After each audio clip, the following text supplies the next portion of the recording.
ನಮಸ್ತೆ ಎಲ್ಲರಿಗೂ welcome back to my channel ವೇಕಂಟ್ ಆರೋಸಿದ್ನಿ ಗೀತಾ. ಇದು ಜನರಲ್ ಟೈಮ್ಲೆಸ್ ಮತ್ತು ಕಲೆಕ್ಟಿವ್ ರೀಡಿಂಗ್. ನಿಮ್ಗೆ ಏನು ರೆಸನೇಟ್ ಆಗ್ತೈತಿ ಅದನ್ನಷ್ಟು ತೊಗೊಳ್ರಿ. ಓಕೆ, ಎಲ್ಲನೂ ಫೋರ್ಸಿಬಲ್ ನಿಮ್ಮ ಮೇಲೆ ಇಂಪೋಸ್ ಮಾಡ್ಕೋಬೇಡ್ರಿ. ಓಪನ್ ಮೈಂಡಿಂದ ರೀಡಿಂಗ್ಸ್ ನೋಡಿರಿ. ಯಾರ್ಯಾರು ಫಸ್ಟ್ ಟೈಮ್ ನಾನು ವೀಡಿಯೋಸ್ ನೋಡ್ತಿದ್ದೀರಿ, welcome to my channel. Please subscribe ಮಾಡಿರಿ, ಶೇರ್ ಮಾಡಿರಿ, ಲೈಕ್ ಮಾಡಿರಿ, ಕಮೆಂಟ್ಸ್ ಮಾಡಿರಿ. ಫಸ್ಟ್ ಟೈಮ್ ಯಾರು ನೋಡ್ತಿದ್ದೀರಿ. So this goes with subscribers and return viewers ಎಲ್ಲರಿಗೂ ತುಂಬ ಹೃದಯದ ಧನ್ಯವಾದಗಳು. ನೀವು ಲೈಕ್ ಮಾಡಿರಿ, ಶೇರ್ ಮಾಡಿರಿ, ಕಮೆಂಟ್ ಮಾಡಿರಿ, ಸಬ್ಸ್ಕ್ರೈಬ್ ಮಾಡ್ಕೊಡ್ರಿ. ದಿನ ನೋಡ್ತೀರಿ ಬಟ್ ಸಬ್ಸ್ಕ್ರೈಬ್ ಮಾಡ್ಕೊಳಲ್ಲ, ದಿನ ವಿಡಿಯೋ ನೋಡ್ತೀರಿ ಒಂದು ಕಮೆಂಟ್ ಮಾಡಲ್ಲ. ಪ್ಲೀಸ್ ಮಾಡಿರಿ, ನಮಗೂ ಖುಷಿ ಆಗ್ತದೆ. ಓಕೆ,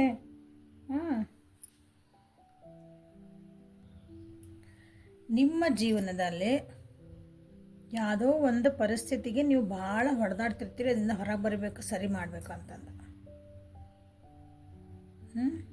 ಯಾಕಂದ್ರೆ ಪರ್ಸ್ನಲ್ ರೀಡಿಂಗ್ ತೊಗೊಂಡಾಗ ಅಥವಾ ನಾನು ನನ್ನ ಪೇಷಂಟ್ಗಳನ್ನು ನೋಡಬೇಕಾದ್ರೆ ಈ ಹೊಡೆದಾಟಗಳು ಅವ್ರಿಗೆ ಭಾಳ ಇರ್ತಾವೆ. ಇದನ್ನು ಹೆಂಗಾರ ಮಾಡಿ ನಾನು ಸರಿ ಮಾಡ್ಬೇಕು, ಇದನ್ನು ಹೆಂಗಾರ ಮಾಡಿ ಸರಿ ಆಗ್ಬೇಕಿದೆ, ನಾನೇ ಸರಿ ಮಾಡ್ಬೇಕಾ. ಸೊ ಟ್ರೈ ಮಾಡಿರಿ, 100% ನಿಮ್ದು ಏನು ಮಾಡ್ಬೇಕು ಮಾಡಿರಿ. ಏನೇನು ಪ್ರಯತ್ನ ಮಾಡ್ತೀರಿ ಅದನ್ನು ಸರಿ ಮಾಡೋಕ್ಕೆ. ಅದು ನಿಮ್ಮ ಆರೋಗ್ಯ ಆಗಿರ್ಬೋದು, ನಿಮ್ಮ ವ್ಯಕ್ತಿ ಆಗಿರ್ಬೋದು, ನಿಮ್ಮ ರಿಲೇಷನ್ಶಿಪ್ ಆಗಿರ್ಬೋದು, ನಿಮ್ಮ ಕರಿಯರ್ ಆಗಿರ್ಬೋದು, ನಿಮ್ಮ ಜೀವನದಾಗಿಂದ ಯಾವುದೇ ಆಸ್ಪೆಕ್ಟ್ ಆಗಿರಲಿ, ಟ್ರೈ ಮಾಡಿರಿ. ಆದರೂ ಅದಕ್ಕೆ ಏನೂ ಉತ್ತರ ಸಿಗಲಿಲ್ಲ, ಅದು ಸರಿ ಹೋಗ್ತಾ ಇಲ್ಲ. ಎಲ್ಲನೂ ಮಾಡಿದೆ ರೀ, ನನ್ನ ಪ್ರಯತ್ನ ಎಲ್ಲ ಮಾಡಿ ಅಂದ್ಕೊಂಡು ಜಸ್ಟ್ ಬಿ ಕ್ವೈಟ್, ಸುಮ್ಮನೆ ಆಗಿಬಿಡ್ರಿ. ಆಮೇಲೆ ಮುಗೀತು, ಎಲ್ಲ ನಾನು ಮಾಡೇನಿ, ಮುಗೀತು. ಇದು ಯಾಕೆ ಹೇಳ್ತದೇನೆ ಅಂತಂದ್ರೆ, ಕೆಲವೊಂದು ಸಲ ಡಿವೈನ್ ಇರತ್ತಲ್ಲ, ಡಿವೈನ್ ಅವ್ಯಕ್ತ ಶಕ್ತಿ ಐತಲ್ಲ ಒಂದು, ಅದ್ರ ಮುಂದೆ ನಮ್ದು ಆಟ ಏನೂ ನಡೆಯಲ್ಲ. ನಾವು ಎಲ್ಲಿ ಮಠ ಅದನ್ನು ಬೆನ್ನು ಹತ್ತು ನಾನೇ ಮಾಡ್ತೇನೆ, ನಾ ಸರಿ ಮಾಡ್ತೇನೆ ಅನ್ನೋ ಮಠ ಅದು ಹೆಲ್ಪಿಗೆ ಬರಲ್ಲ. ನೀವು ಎಷ್ಟೇ ಮ್ಯಾನಿಫೆಸ್ಟೇಷನ್ ಮಾಡಿರಿ, ಎಷ್ಟೇ ದೇವ್ರ ಮರಿ ಹೋಗ್ರಿ, ಎಷ್ಟೇ ನೀವು ಹರಕೆ ಕಟ್ಕೊಳ್ರಿ, ಒಬ್ಬರನ್ನ ಬಿಟ್ಟು ಒಬ್ಬರ ಕಡೆ ಟ್ಯಾರೋ ರೀಡಿಂಗ್ ಕೇಳ್ರಿ, ಅವ್ರು ಹೇಳಿದ್ದು ರೆಮಿಡಿ ಮಾಡಿರಿ, ದುಡ್ಡು ಖರ್ಚು ಮಾಡಿರಿ, ಏನೇ ಮಾಡಿರಿ,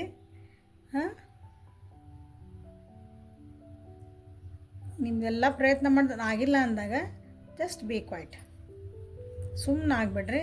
ತಾನೇ ನಿಮ್ಗೆ ಅನ್ಫೋಲ್ಡ್ ಆಗ್ತಾವೆ, ಎಲ್ಲ ಅರ್ಥ ಆಕ್ಕೊಂತ ಹೋಕ್ಕವು. ಸ್ವಲ್ಪ ಪಾಸ್ ಮಾಡಿರಿ, ಅದಕ್ಕೆ ಪ್ರಯತ್ನ ಮಾಡೋದು ನಿಂದ್ರಿಸ್ಬಿಡ್ರಿ, ಮತ್ತು ಫ್ರೆಶ್ ಆಗಿ ಸ್ಟಾರ್ಟ್ ಮಾಡಿರಿ. ಅಂದರೆ ನಿಮ್ಗೆ ಏನಾದರೂ ಸ್ವಲ್ಪ ದಿನ ಬಿಟ್ಬಿಡ್ರಿ. ಆಮೇಲೆ ಇದನ್ನು ಫಸ್ಟಿಂದ ನಾನು ಏನು ಸರಿ ಮಾಡಿದೆ, ಎಲ್ಲಿ ತಪ್ಪಿದೆ, ಎಲ್ಲಿ ಸರಿ ಮಾಡಿದೆ ನಿಮ್ಗೆ ಗೊತ್ತಾಕೊಂತ ಹೋಗೋ. ಸೊ ಇದನ್ನು ಪ್ರಾಕ್ಟೀಸ್ ಮಾಡ್ತೀರಿ ಜೀವನದಾಗ ಅಂತ ಹೇಳ್ತಾ ಇವತ್ತಿನ ರೀಡಿಂಗ್ ಸ್ಟಾರ್ಟ್ ಮಾಡೋಣ ಅಂತ. ಸೊ ನಿಮ್ಮ ವ್ಯಕ್ತಿ ಯಾರಾದರೂ ಒಬ್ಬರು ವ್ಯಕ್ತಿನ ನೀವು ಸೆಲೆಕ್ಟ್ ಮಾಡ್ಕೊಂಡ್ರೆ, ನಿಮ್ಮ ಇಷ್ಟ ಯಾರನ್ನ ತೊಗೊತೀರವ್ರನ್ನ, ಆ ವ್ಯಕ್ತಿ ನಿಜವಾದ ಭಾವನೆಗಳು ನಿಮಗಾಗಿ, ನಿಮ್ಮ ಬಗ್ಗೆ ಅವರ ನಿಜವಾದ ಭಾವನೆಗಳು ಏನು ಅಂತ ನೋಡೋಣ ವಿತ್ ಏಂಜಲ್ ಇದು divine guidance, true feelings.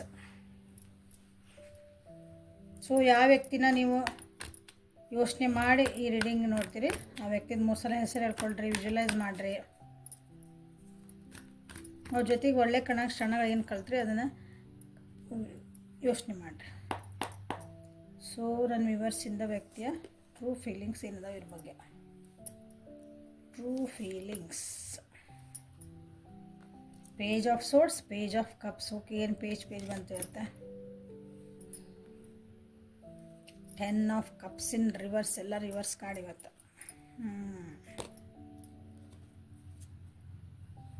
Reverse card ಏನಂತ ಕೇಳ್ಬೋದು.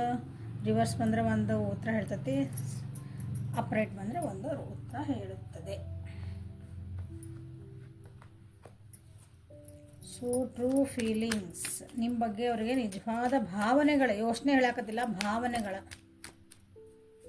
ಸೊ ಯೋಚನೆಗೂ ಭಾವನೆಗೂ ವ್ಯತ್ಯಾಸ ಐತಿ. ಭಾವನೆಗಳು, ನಿಜವಾದ ಭಾವನೆಗಳು ನಿಮ್ಮ ವ್ಯಕ್ತಿದ ನಿಮ್ಮ ಬಗ್ಗೆ.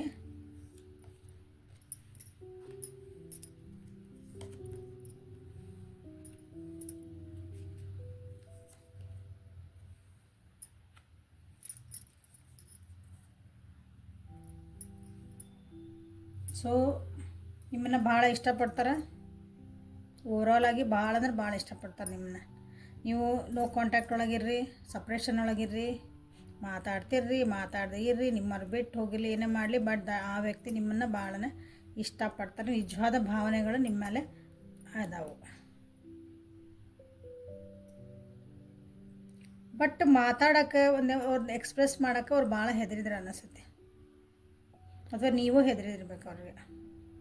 ಅಷ್ಟೊಂದು ಮೆಚುರಿಟಿ ಇರಲಿಲ್ಲ ಅಂತ ಥಿಂಕಿಂಗ್ ಮಾಡೋಳಾಗಾತು, ಫೀಲಿಂಗ್ಸನ್ನು ಎಕ್ಸ್ಪ್ರೆಸ್ ಮಾಡೋದಾಯ್ತು ಆ ವ್ಯಕ್ತಿಗೆ ನಿಮ್ಮ ಬಗ್ಗೆ. ಅದನ್ನು ಎಕ್ಸ್ಪ್ರೆಸ್ ಮಾಡುವಷ್ಟು ಮೆಚುರಿಟಿ ಇರಲಿಲ್ಲ, ಅಥವಾ ಹೆದರಿ ಇದ್ರು. ನಿಮ್ಮ ಕಡೆಯಿಂದನೂ ಕೆಲವೊಂದು ಪಾಸಿಟಿವ್ ಆಗಿ ಅವ್ರಿಗೆ ರೆಸ್ಪಾಂಡ್ ಬರಲಿಲ್ಲ ಅಂತ ಅವರಿಗೆ ಅನಿಸುತ್ತೆ. ಭಾವನೆ ಒಳಗೆ ಅವ್ರಿಗೆ ಭಾವನೆ ಇಟ್ಕೊಂಡಿದ್ರೆ ಆ ಭಾವನೆ ನೀವು ಅದಕ್ಕೆ ಸರಿಯಾಗಿ ಸ್ಪಂದನೆ ಬರಲಿಲ್ಲ ನಿಮ್ಮ ಕಡೆಯಿಂದ, ಅಥವಾ ನೀವು ಹೆದರಿರ್ಬೋದು. ನಿಮ್ಗೆ ಅಷ್ಟು ಮೆಚುರಿಟಿನೇ ಇದ್ದಿದ್ದಿಲ್ಲ ಅನಿಸುತ್ತೆ ನಿಮ್ದು ಇದು ರಿಲೇಷನ್ಶಿಪ್ ಸ್ಟಾರ್ಟ್ ಆದಾಗ, ಅಥವಾ ಈಗೂ ಆದ್ರೂ.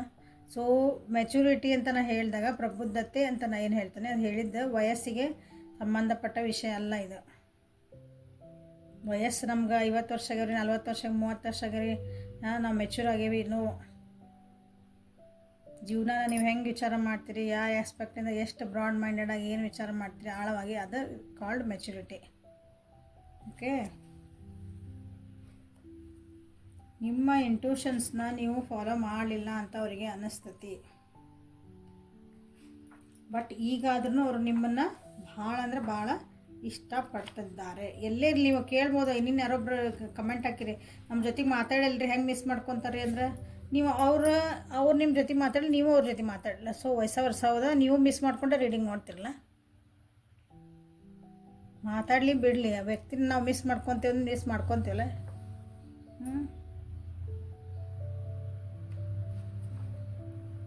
ಸೊ ಅವ್ರದ್ದು ಟ್ರೂ ಫೀಲಿಂಗ್ ಅಂದರೆ ನಿಮ್ಮನ್ನು ಭಾಳನೇ ಪ್ರೀತಿ ಮಾಡ್ತಿದ್ರು. I love you. Okay, see I love you ಅಂತ ಬಂದೈತಿ. ನಿಮಗೆ ಅಟ್ರಾಕ್ಟಿವ್ ಆಗಿದ್ರು ಆ ಟೈಮ್ನಾಗ ಒಂದು ಮೆಚುರಿಟಿ ಇದ್ದಿದ್ದಿಲ್ಲ ಅಂದ್ಕೊಳ್ರಿ, ಇಬ್ರಿಗೂ ಮೆಚುರಿಟಿ ಇದ್ದಿಲ್ಲ ಅಂದ್ರೆ ನಾವು ನೆಕ್ಸ್ಟ್ ಏನು ಮಾಡಬೇಕು, ಒಬ್ರಿಗೊಬ್ರು ಇಷ್ಟಪಟ್ಬಿಟ್ವಿ, ಒಬ್ರಿಗೊಬ್ರು ಅಟ್ರಾಕ್ಷನ್ ಆಗಿಬಿಟ್ವಿ. ಬಟ್ ಮುಂದೆ ವಾಟ್ ನೆಕ್ಸ್ಟ್, ನಿಮಗೆ ಮುಂದಿನ ರೆಸ್ಪಾನ್ಸಿಬಿಲಿಟೀಸ್ ಅದ್ರ ಬಗ್ಗೆ ನಿಮ್ಗೆ ಅಷ್ಟೊಂದು ಅರಿವು ಇದ್ದಿದ್ದಿಲ್ಲ ಆ ಟೈಮ್ನಾಗ ಅಂತ ಅವ್ರಿಗೆ ಅನ್ನಿಸ್ಬೋದು, ಅಥವಾ ಈಗೂ ಸಹ.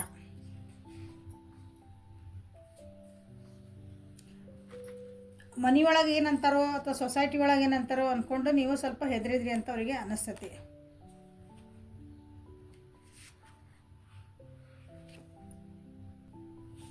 ಕಮ್ಯುನಿಕೇಷನ್ ಚೆನ್ನಾಗಿ ಅಂದರೆ ಸರಿಯಾಗಿ ಆಗಲಿಲ್ಲ ಅಂದರೆ, ಮಾತುಕತೆಗಳು ನಿಮ್ಮಿಬ್ಬರ ಮಧ್ಯೆ ಏನು ಮಾತಾಡಿರಲ್ಲ ಅಲ್ಲಿ ಒಂದು ಕ್ಲಾರಿಟಿ ಇದ್ದಿದ್ದಿಲ್ಲ ಆ ಟೈಮ್ನಾಗ, ಅಥವಾ ಈಗೂ. ಅಥವಾ ನೀವು ಸ್ಟಾರ್ಟ್ ಏನು ಮಾಡಿದ್ರಿ ರಿಲೇಷನ್ಶಿಪ್, ಈಗ 2 ಪೇಜ್ ಕಾರ್ಡ್ಸ್ ಬಂದ್ಬಿಟ್ಟಾವ. ನಮ್ಗೆ ಈಗ 30 ವರ್ಷ ಆಗೈತ್ರಿ, 40 ವರ್ಷ ಆಗೈತ್ರಿ, ನಾವು ಈಗ ರಿಲೇಷನ್ಶಿಪ್ನಾಗ ಅದೇವ್ರಿ ಅಂದ್ರೆ, ಬಟ್ ನಿಮ್ಮಲ್ಲಿ ಆ ಮೆಚುರಿಟಿ ಬಂದಿಲ್ಲ. ಇನ್ನೂ ಸಣ್ಣ ಮಕ್ಕಳಂಗೆ, ಸಣ್ಣ ಹುಡುಗರಂಗೆ ನಿಮ್ಮದು ಮನಸ್ಥಿತಿಗಳು ವಿಚಾರ ಮಾಡ್ತಿರ್ಬೇಕು. ಇನ್ನು ನಮ್ಮ ಮನೆಯಾಗ ಏನಂತಾರೆ ರೀ, ಅವ್ರ ಮನೆಗೆ ಏನಂತಾರೆ, ನಮ್ಮ ಸೊಸೈಟಿ ಏನಂತಾರೆ ವಿಚಾರ ಮಾಡ್ತಿರ್ಬೋದು ನೀವು.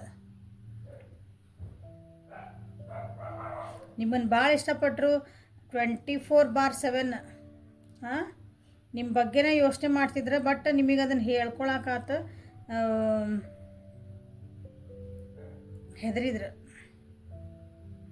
ನಿಮ್ಮನ್ನ ಅಪ್ರೋಚ್ ಮಾಡಬೇಕಾಗಿತ್ತಲ್ಲ, ಅದು ಹೆದರಿಕೆ ಆಯ್ತು. ಸೊ ಟ್ರೂ ಫೀಲಿಂಗ್ಸ್ ಅಂತ ಬಂದಾಗ ಇಲ್ಲಿ ನಿಮ್ಮ ವ್ಯಕ್ತಿದ ಎಸ್. ಸೊ ಟ್ರೂ ಫೀಲಿಂಗ್ಸ್ ಅಂದರೆ ದೇ ಲವ್ ಯು, ಬಟ್ ಅದನ್ನ ಹೇಳ್ಕೊಳಕ್ಕಾಗಲಿಲ್ಲ, ನಿಜವಾಗ್ಲೂ ಹೇಳಿಲ್ಲ ಅಂತೇಳಿ. ಬಟ್ ಸ್ಟಿಲ್ ಅವ್ರು ನಿಮ್ಮನ್ನು ಇಷ್ಟನೇ ಪಡ್ತಿದ್ದಾರೆ, ಈಗೂ ಇಷ್ಟಪಡ್ತಿದ್ದಾರೆ. ಅವ್ರ ಮನಸ್ಸೊಳಗೆ ನಿಮಗಾಗಿ ಒಂದು ಸ್ಥಾನ ಐತಿ. ಸೊ ಓಸೋಜನ್ ಕಾರ್ಡಿಂದ ನೋಡೋಣ. ಸೊ ಇನ್ನೂ ಏನಾದರೂ ಮೆಸೇಜಸ್ ಬರೋದಿದ್ರೆ ಬರಲಿ. True feelings of my viewers person. ಯಾಕಂದ್ರೆ ಇಲ್ಲಿ ಹೇಳೋದೇನು ಜಾಸ್ತಿ ಉಳಿಲಿಲ್ಲ. ಐ ಲವ್ ಯು ಅಂತ ಬಂದುಬಿಡ್ತು, ಬಟ್ ಹೆದರಿದ್ರು ಅಂತ ಬಂದುಬಿಡ್ತಿಲ್ಲ. ಯಾಕಂದರೆ ಫ್ಯಾಮಿಲಿಗೆ ಹೆದರಿದ್ರಿಲ್ಲ, ರೆಸ್ಪಾನ್ಸಿಬಿಲಿಟಿ ತೊಗೊಳಕ್ಕೆ ಹೆದರಿದ್ರು.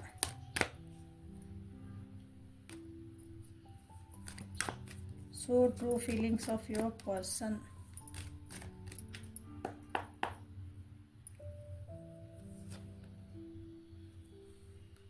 See ರೆಸ್ಪಾನ್ಸಿಬಿಲಿಟಿ ಅಂತ ಹೇಳಿದ ಕೂಡ ಬಂದು ಕಾಡಿದೆ. Responsibility S. ನೋಡಿ ಮತ್ತು ನಿಮ್ಮ ಜೊತೆಗೆ ಒಂದು ಒಳ್ಳೆ ಚೆನ್ನಾಗಿ ಜೀವನ ಮಾಡ್ಬೇಕಂತಿತ್ತು ಅವರಿಗೆ. ನಿಮ್ಮ ಜೊತೆಗೆ ಸಕ್ಸಸ್ಫುಲ್ ಆಗಿರ್ಬೇಕಾಗಿತ್ತು ನಂದಿದೆ ಒಂದು ರಿಲೇಷನ್ಶಿಪ್. ಬಟ್ ರೆಸ್ಪಾನ್ಸಿಬಿಲಿಟೀಸ್ ಇಲ್ಲೇ ಅಡ್ಡ ಬಂದು ಎಲ್ಲಿ ನನಗಿದು ವಜ್ಜೆ ಆಗ್ತದೋ ಜೀವನ ನನಗೆ ಅಂದರೆ ಈ ವ್ಯಕ್ತಿ ಜೊತೆಗೆ ಹೋದಾಗ ಅಂದ್ರೆ ನಿಮ್ಮ ಜೊತೆಗೆ ಬಂದ್ರೆ ವಾಟ್ ನೆಕ್ಸ್ಟ್, ನಾನು ಇದನ್ನು ಹೆಂಗೆ ಸಂಭಾಳಿಸ್ಬೇಕು ಮುಂದೆ. ಈಗ ಇಲ್ಲಿ ಮಟ್ಟ ಚೆನ್ನಾಗೈತಿದೆ, ನೆಕ್ಸ್ಟ್ ಒಂದು ಕ್ಲಾರಿಟಿನೂ ಇದ್ದಿದ್ದಿಲ್ಲ. ಫಸ್ಟ್ ಅವರು ಈಗ ಈಗಿನೂ ಅಷ್ಟು ಅಥವಾ ನಿಮ್ದು ಬಿಟ್ಟು ಹೋದವ್ರು ಇದ್ರಂದ್ರೆ ರೆಸ್ಪಾನ್ಸಿಬಿಲಿಟಿ ತೊಗೊಳಕ್ಕೆ ರೆಡಿ ಇದ್ದಿದ್ದಿಲ್ಲ ಅವರು. ಅಂದ್ರೆ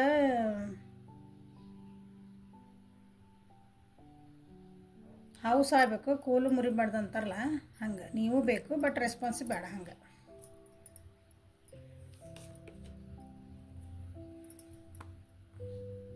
ಮಿಸ್ ಮಾಡ್ಕೊತದಾರ.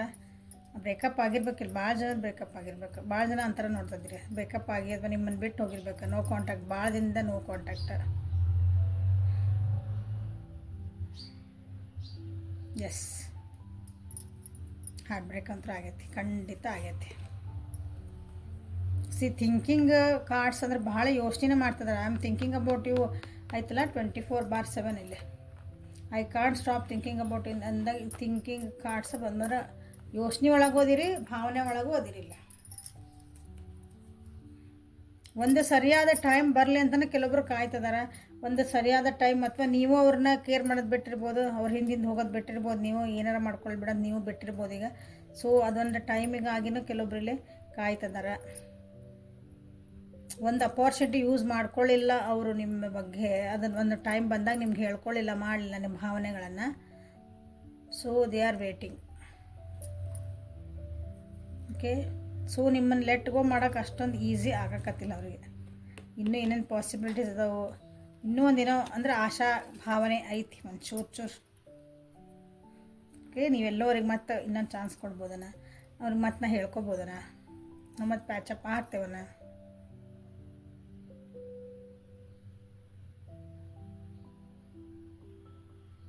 ಸೊ ನಿಮ್ಮ ವ್ಯಕ್ತಿ ನಿಮ್ಮ ಹತ್ರ ಬೇಗ ಬರಲಿ, ಅವ್ರನ್ನ ಎಕ್ಸ್ಪ್ರೆಸ್ ಮಾಡಲಿ. ಹಾಂ, ಸೊ ನಿಮಗೆ ಇಂಥ ಪರಿಸ್ಥಿತಿ ಒಳಗೆ ನಿಮಗಾಗಿ ಗೈಡೆನ್ಸ್ ಏನು ಬರ್ತದೆ ನೋಡೋಣ ಅಂತ ಡಿವೈನಿಂದ. Divine guidance for you.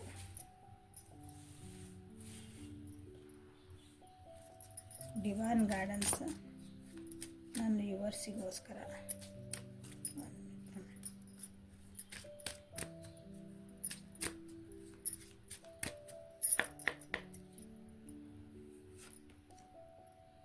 Inner temple. Devotion turn into the portal of your heart. ನಿಮ್ಮ ಮನಸ್ಸಿನ ಮಾತು ಕೇಳ್ರಿ, ಇನ್ನರ್ ವಾಯ್ಸ್. ಓಕೆ, ನಿಮ್ಮ ಮನಸ್ಸಿನ ಮಾತು ಕೇಳ್ರಿ. ನಿಮಗೆ ಹೇಳ್ತಿರೋದು ರೀಡಿಂಗ್ ನೋಡಿದ್ರಿ, ಎಲ್ಲ ಮಾಡಿದ್ರಿ, ನೀವು ಅಪ್ರೋಚ್ ಮಾಡೋಕೆ ಹೋಗ್ಬಿಡ್ತೀರಿ. ಈಗ ಇವ್ರು ನನ್ನನ್ನು ಮಿಸ್ ಮಾಡ್ಕೊತಾರ, ನನ್ನನ್ನು ಇಷ್ಟಪಡ್ತಾರ, ಇನ್ನೂ ನನ್ನನ್ನು ಮರ್ತಿಲ್ಲ ಅವರು. ನೋ, ನಿಮ್ಮ ಮನಸ್ಸು ಏನು ಹೇಳ್ತದೆ ಅದನ್ನು ಕೇಳ್ರಿ, ಹರಿಬರಿ ಮಾಡಿಬಿಡ್ರಿ. ಶಾಂತ ಆಗ್ರಿ. First break the chain, ancestral patterns, healing, rewriting the future. Break ಮಾಡಿರಿ ಪ್ಯಾಟರ್ನ್ಸ್. ಕೆಲವೊಂದು ಪ್ಯಾಟರ್ನ್ಸ್ ಸೇಮ್ ಈಗ ಮಾತು ಬಿಟ್ಟಿರಿ ಅಂತ ಇಟ್ಕೊಡ್ರಿ. ನಾನು ನೋ ಕಾಂಟ್ಯಾಕ್ಟ್ ಆದರೆ ಇಲ್ಲ, ನೀವೇ ಫಸ್ಟ್ ಮೈ ಮೇಲೆ ಅಂದ್ರೆ ಮೈ ಮೇಲೆ ಇನ್ ದ ಸೆನ್ಸ್ ನೀವೇ ಫಸ್ಟ್ ಹೋಗಿ ನೀವೇ ಹೋಗಿ ಮಾತಾಡ್ಸೋದು, ನೀವೇ ಬೆನ್ನು ಹತ್ತದವ್ರನ್ನ. ಆವಾಗ ಒಂದು 10 ಸಲ ಮಾತಾಡ್ಸಿದ್ಮೇಲೆ ಆ ವ್ಯಕ್ತಿ ಬಂದು ಆ್ಯಸ್ ಇಫ್ ನಿಮ್ದು ತಪ್ಪನ್ನಂಗೆ ಹೇಳಿ ಮತ್ತೆ ಕಾಂಪ್ರಮೈಸ್ ಆಗೋದು. ಮತ್ತು ಒಂದಿಷ್ಟು ದಿನ ಬಿಡೋದು, ಮತ್ತು ಇದೇ ಪ್ಯಾಟ್ರನ್. ಮತ್ತು ಏನೋ ಸಣ್ಣ ವಿಷಯಕ್ಕೆ ಆ ವ್ಯಕ್ತಿ ಮತ್ತು 3 ತಿಂಗಳು 4 ತಿಂಗಳು ದಿನಗಂಟೆ ನೋ ಕಾಂಟ್ಯಾಕ್ಟ್. ಈಗೆಲ್ಲ ಫೋನ್ ಅಲ್ಲ, ಮತ್ತು ಎಲ್ಲ ವಾಟ್ಸಪ್ ಮೆಸೇಜ್ ಬರಲಿಲ್ಲ ಮ್ಯಾಮ್, ಫೋನ್ ಕಾಲ್ ರಿಸೀವ್ ಮಾಡಕತ್ತಿ ಮ್ಯಾಮ್, ಬ್ಲಾಕ್ ಮಾಡಿದ್ರಿ ma'am. So break the chain ಅಂಥದ್ದು ಮಾಡಿದರೆ ಓಕೆ, ಬ್ರೇಕ್ ಮಾಡಿರಿ. ನೀವಾಗಿ ಹೋಗಿ ಅಪ್ರೋಚ್ ಏನು ಮಾಡ್ತೀರಿ, ಬಂದ್ ಮಾಡಿರಿ ಎಲ್ಲರೂ. ನಿಮ್ಮ ಜೀವನದೊಳಗೆ ನೋಡಿರಿ, ನಿಮ್ಮ ಇದ್ರೊಳಗೆ ಏನೇನು ಪ್ಯಾಟ್ರನ್ ನೀವು ಸೇಮ್ ನಡೀತದವು, ಅದನ್ನು ಬ್ರೇಕ್ ಮಾಡಿರಿ. ನೀವು ಫಸ್ಟ್ ಹೀಲ್ ಆಗ್ರಿ. ನಿಮ್ಮೊಳಗಿಂದ ಇನ್ಸೆಕ್ಯೂರಿಟಿ ಫೀಲಿಂಗ್ ಐತಲ್ಲ ನಿಮ್ಮೊಳಗೆ, ಈ ವ್ಯಕ್ತಿ ಇಲ್ಲ ಅಂದ್ರೆ ನನ್ನ ಜೀವನ ಇಲ್ಲ, ಈ ಜಾಬ್ ಇಲ್ಲ ಅಂದ್ರೆ ನಂದು ಇಲ್ಲ, ನನಗೆ ಇವ್ರು ಬಿಟ್ಟು ಹೋದ್ರೆ ನನ್ನ ಜೀವನ ಇಲ್ಲ. ತಪ್ಪದ. ಯಾರಿದ್ರೇನು ಬಿಟ್ರೆ ಜೀವನ ನಡೀತಿರ್ತದ. ಇವತ್ತು ನಾ ಇದ್ರೂ ನಡೀತೈತಿ, ನಾ ಇಲ್ಲಕ್ಕೂ ನಡೀತೈತಿ, ಜೀವನ ಜಗತ್ತು ನಡೀತೈತಿ. ಏನೇನೋ ಜೀವನದೊಳಗೆ ಏನೇನೋ ನಿಮ್ಗೆ ವ್ಯತ್ಯಾಸ ಕಾಣಂಗಿಲ್ಲ, ಏನೂ ಫರಕ್ ಆಗಂಗಿಲ್ಲ. ಸೊ ಇದೇ ಭಯಗಳನ್ನು ಬಿಟ್ಟು ಬ್ರೇಕ್ ದ ಚೈನ್. ಓಕೆ, ನಿಮ್ಮ ಫ್ಯೂಚರ್ಗೆ ಏನು ಬೇಕು ನೀವು ಮತ್ತೆ ಹೊಸ್ದಾಗಿ ಬರೀರಿ, ಬೇಜಾರು ಆಗಬೇಡ್ರಿ. ಆಗಿದ್ದಾತು ಹೋಗಿದ್ದೋತು. ಸೊ ಹೊಸ್ದಾಗಿ ನಾ ಏನು ಮಾಡಲಿ, ಹೊಸ್ದಾಗಿ ನನ್ನ ಜೀವನ ನನಗೆ ಹೆಂಗೆ ಬೇಕು ಹೆಂಗೆ ಕ್ರಿಯೇಟ್ ಮಾಡ್ಕೊಳ್ಳಿ. So right. ಸೊ ಯಾರ್ಯಾರು ಮೋಸ್ಟ್ಲಿ ಇಲ್ಲ ಬಿಟ್ಟು ಹೋಗಿರೋ ವ್ಯಕ್ತಿ ಸಲುವಾಗಿ ಅಥವಾ ಬಿಟ್ಟು ನಿಮ್ಮ ಜೀವನದಾಗ ಆಗಿರೋ ಕಹಿ ಘಟನೆ ಒಳಗೆ ಅದನ್ನ ಹಿಡ್ಕೊಂಡು ಕುಂತೀರಿ, ಅವ್ರಿಗಾಗಿದೆ. ಭಾಳ ಜನ ಇರಬೇಕಿಲ್ಲ. Akash, your guidance is divinely guided. So ನಿಮ್ಮ ಜೀವನದಾಗ ಈಗ ಏನು ಆಗ್ತಾ ಐತಲ್ಲ, ಅದು ನಿಮ್ಮನ್ನು ಒಂದು ಡಿವೈನ್, ನಿಮ್ಮದು ಒಂದು ಶಕ್ತಿ ಐತಲ್ಲ, ಏಂಜಲ್ಸ್ ಅಂತಿರ್ತಾರೆ ನಮ್ಮ ಹಿಂದೆ, ದೈವಗಳು ಅಂತ ಹೇಳ್ತೀವಲ್ಲ ನಾವು, ಡಿವೈನ್ ಅದು ನಿಮ್ಮನ್ನು ಗಾರ್ಡ್ ಮಾಡ್ತಾ ಐತಿ. ಅಂದರೆ ನೀವು ಒಂದು ಯಾವುದೋ ವ್ಯಕ್ತಿ ಸಲುವಾಗಿ ಈಗ ಅಳ್ತಿದ್ರೆ ಅಂದ್ರೆ ಆ ವ್ಯಕ್ತಿ ನಿಮ್ಮ ಜೀವನಕ್ಕೆ ಒಳ್ಳೇದು ಅಲ್ಲ ಅಂತ ನಿಮ್ಗೆ ಏನೋ ಹರ್ಟ್ ಆಗಿರ್ಬೋದು. ಈಗ ಅದು ಹೆಂಗೆ ರೀ, ನಮ್ಗೆ ಇಷ್ಟಪಟ್ಟು ನಮಗೇನು ಗೊತ್ತಾಗ್ತೈತಿ, ನಾ ಹುಲು ಮನುಷ್ಯರು, ಮುಂದೆ ಏನಿರ್ತದೆ ನಮ್ಗೆ ಗೊತ್ತಿಲ್ಲ, ನಾಳೆ ಏನಾಗತ್ತೆ ಗೊತ್ತಿಲ್ಲ, ಈ ಕ್ಷಣದಾಗ ಏನಾಗುತ್ತೆ ನಮಗೆ ಗೊತ್ತಿಲ್ಲ ಅಂಥದ್ದು ಆ ವ್ಯಕ್ತಿ ನಮ್ಮ ಜೀವನಕ್ಕೆ ನಿಜವಾಗ್ಲೂ ಲಾಂಗ್ ಟರ್ಮ್ ಒಳಗೆ ನಮ್ಗೆ ಚಲೋ ನಮಗೇನು ಗೊತ್ತೆ, ಇದನ್ನು ಒಪ್ಕೋಬೇಕು ತಾನೇ ನಾವು. ಸೊ ನಿಮಗಿಲ್ಲೇ ನೀವು ಗೈಡೆಡ್ ಅದಿರಿ. So don't worry. Lemuria creating heaven on earth, it's happening. Okay, ನಿಮಗೇನು ಬೇಕು ಅದನ್ನ ಬರ್ಕೊಳ್ರಿ. ಅಂದರೆ ಅಂದರೆ ಭೂಮಿ ಮೇಲೇ ಬೇಕಾದಂಥದ್ದು ಒಂದು ಸ್ವರ್ಗ ಐತಿ. ನಿಮ್ಮ ಜೀವನಕ್ಕೆ ಏನು ಬೇಕಲ್ಲ ಅದು ನಿಮ್ಗೆ ಅಂದರೆ ರೆಡಿ ಮಾಡಿಕೊಡ್ತದ. ದೇವರೇ ಸ್ವಲ್ಪ ಕಾಯಬೇಕು ಅದಕ್ಕೆ. ನೀವು ಈಗ ನಾವು ಕೇದಾರನಾಥಕ್ಕೆ ಹೋಗಿದ್ದೆ ನಾನು, ಚಾರ್ಧಾಮ್ ಯಾತ್ರೆ ಒಳಗೆ. ನಂದು ಎಕ್ಸ್ಪೀರಿಯನ್ಸ ಹೇಳ್ತೇನೆ ನಾನು, ಬೇರೆದು ಬೇಡ. ಚಾರ್ಧಾಮ್ ಯಾತ್ರೆಗೆ ಹೋದಾಗ ಎಷ್ಟು ಟಫ್ ಅದು, ನಡ್ಕೊತ ಹೋಗಿರೋದು ಎಲ್ಲ ಕಡೆನೂ. ಯಾಕೆ ಕುದುರೆ ಇಲ್ಲ, ಡೋಲಿ ಇಲ್ಲ, ಎಲ್ಲ ಕಡೆ ಬೈ ವಾಕ್. ಹೋಗೋ ಎಷ್ಟು ಕಷ್ಟ ಅನ್ನಿಸ್ತು, ಮಧ್ಯೆ ಅಂದ್ರೆ ಒಂದಿಷ್ಟು ನಡ್ಕೊಂಡು ಬಂದಿದ್ದ ತಪ್ಪನ್ನು ಅನ್ನಿಸ್ಬಿಡ್ತು. ನಾವು ಕುದುರೆ ಮೇಲೆ ಹೋಗ್ಬೇಕಾಗಿತ್ತನ ಅಂತ ಅನ್ನಿಸ್ತು. ಬಟ್ ಅದು ಹೋಗೋ ಮುಂದೆ ಎಕ್ಸ್ಪೀರಿಯನ್ಸ್. ಒಂದು ಸಲ ಅದು ಟಾಪಲ್ಲಿ ಕೇದಾರನಾಥನ ಗುಡಿ ಕಾಣ್ತು, ನಾವು ಮಾಡಿದ್ದ ಗಿಮ್ಮ ಎಲ್ಲ ಒಂದು ಕ್ಷಣದಾಗ ಮಾಯ ಹೋತು.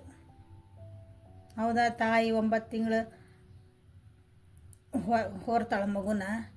ಡೆಲಿವರಿ ಟೈಮ್ನಾಗ ಎಷ್ಟು ನೋವು ಅನ್ಭವಿಸ್ತಾಳೆ. ಬಟ್ ಆ ಮಗು ಮುಖ ನೋಡಿದ ತಕ್ಷಣ ಎಲ್ಲ ನೋವುಗಳು, ಪಟ್ಟಿದ ಕಷ್ಟಗಳು ಎಲ್ಲನೂ ಮರ್ತು ಹೋಗ್ಬಿಡ್ತೈತಿ. ಹಂಗೆ ನಿಮ್ಗೆ ಡಿವೈನ್ಲಿ ಐತಿ. ಯಾವುದೊಂದು ಹೆವನ್ ಬೇಕು ಅಂದ್ರೆ ನೀವು ಸ್ವಲ್ಪ ಕೆಲವೊಂದು ಕಷ್ಟಗಳನ್ನು ನೀವು ಅದನ್ನು ನೀವು ಅನುಭವಿಸ್ಬೇಕು, ಪ್ಲಸ್ ಅದರಿಂದ ಪಾಠಗಳನ್ನು ಕಲಿಬೇಕು. ಸೊ ರೈಟ್ ಯುವರ್, ಇದು ನಿಮಗೆ ಗೈಡೆನ್ಸ್ ಇದೆ, ಬ್ಯೂಟಿಫುಲ್ ಗೈಡೆನ್ಸ್ ಬಂದೈತಿ. ಸೊ ಇಲ್ಲಿ ನೀವು ಆಕಾಶ ಅಂತಂದು ಇಲ್ಲಿ ತೋರಿಸ್ತಾರೆ. ಆಕಾಶ ಅಂತಂದು ನೀವು ಕ್ಲೇಮ್ ಮಾಡಿರಿ. ಯಾರ್ಯಾರಿಗೆ ನಿಮ್ಗೆ ಡಿವೈನ್ಲಿ ಗೈಡೆಡ್ ಅದೀರಿ, ಆಲ್ರೆಡಿ ಒಂದು ಗ್ರ್ಯಾಟಿಟ್ಯೂಡ್ ತೋರಿಸ್ಬೇಕು. ನಿಮ್ಮನ್ನು ಪ್ರೊಟೆಕ್ಟೆಡ್ ಇದ್ದೀರಿ ನೀವು, ಅಂದರೆ ನಿಮ್ಮನ್ನು ಪ್ರೊಟೆಕ್ಟ್ ಮಾಡ್ತಿದಾರೆ. ನಿಮಗೆ ಗೊತ್ತಿಲ್ದಂಗೆ ನಿಮ್ಮ ದೈವಗಳು ನಿಮ್ಮನ್ನು ಪ್ರೊಟೆಕ್ಟ್ ಮಾಡ್ತಿದಾರೆ. ಸೊ ಆಕಾಶ ಇಲ್ಲಿ ಹೆಸರು ತೋರ್ಸಾಕತ್ತೀನಿ ನಾನು ನಿಮ್ಗೆ ಒಂದು ಸಲ. ಆಕಾಶ, ಐ ಕ್ಲೇಮ್ ದಿಸ್ ಎನರ್ಜಿ. ಅಂದರೆ ನಿಮ್ಗೆ ಏನಾದರೂ ಕನ್ಫ್ಯೂಷನ್ಸ್ ಇದೆ ಅದು ಕರೆಕ್ಟ್ ದಾರಿ ಒಳಗೆ ಕರ್ಕೊಂಡು ಹೋಗೋಕದ ಹೆಲ್ಪ್ ಮಾಡ್ತೈತಿ. ನಮ್ಗೆ ಬರ್ರಿ, ನಮ್ಗೆ ಹೆಲ್ಪ್ ಮಾಡಿರಿ ಅಂತ ನೀವು ಹೇಳ್ದಂಗೆ ಅದ. ಓಕೆ, ಸೊ ಹೆಲ್ಪ್ಫುಲ್ ಆತ ಅನ್ಕೊತೀನಿ. ಇಲ್ಲಿ ಮಟನೂ ರೀಡಿಂಗ್ ನೋಡ್ತಿದ್ದೀರಿ ಸಮಾಧಾನದಿಂದ ಅಂದರೆ ಲೈಕ್ ಮಾಡಿರಿ, ಶೇರ್ ಮಾಡಿರಿ, ಸಬ್ಸ್ಕ್ರೈಬ್ ಮಾಡಿರಿ, ಕಮೆಂಟ್ ಮಾಡಿರಿ. ಪರ್ಸ್ನಲ್ ರೀಡಿಂಗಿಗೆ ವಾಟ್ಸಪ್ಪಿಗೆ ಮೆಸೇಜ್ ಮಾಡಿರಿ. Okay, thank you. Have a great day.